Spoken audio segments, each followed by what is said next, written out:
Justice Yashwant Varma ఎవరైతే Allahabad high court న్యాయమూర్తి ఇంట్లో కోట్ల రూపాయల నోట్ల కట్టలు అక్కడ నేల మీద నుంచి ఏదైతే అలమరాల్లో దాకా ఉండటం, అవి తగలబట్టడం, ఆ విషయాలు వీడియోల్లో వైరల్ కావడం, ఆ పైన దాని మీద దర్యాప్తు, ఆయన్ని తాత్కాలికంగా పక్కన పెట్టడం, ఆ పైన వేరే రాష్ట్రానికి బదిలీ చేయటం, ఇవన్నీ జరిగిపోయింది.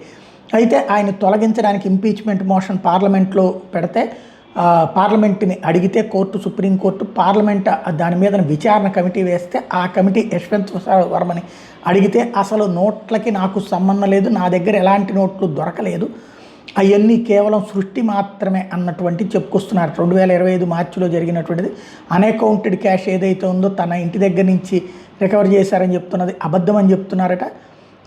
ఈవెన్ న్యాయమూర్తులు ఆ రోజున దర్యాప్తు చేయలేదు, పోలీసుల చేత దర్యాప్తు చేయించాల్సింది ఎందుకు చేయించలేదు అని అడుగుతున్నారట. ఓవరాల్గా చూసుకుంటే ఆయన టెక్నికల్ పాయింట్స్ని అడ్డు పెట్టుకుని తప్పుకోవడానికి ప్రయత్నం చేస్తున్నట్టు కనబడుతోంది.